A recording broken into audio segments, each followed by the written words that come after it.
sunburn at heat stroke. Pag-usapan natin itong dalawang ito na mga iba't ibang uri ng sakit sa tag-init. Paano nga ba makakaiwas sa sunburn at heat stroke?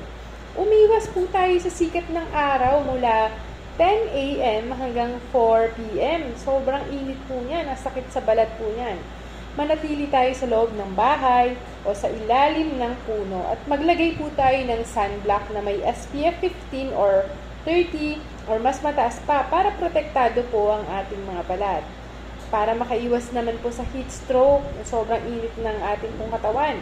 Uminom po tayo ng 8 hanggang 12 baso ng tubig araw-araw. Magpalamig sa loob ng bahay, sa mall, para hindi po mahirapan ang inyong katawan. Para maiwasan po itong sunburn at heat stroke. Ayan. Please like, share, and subscribe naman po mga ka-listeners.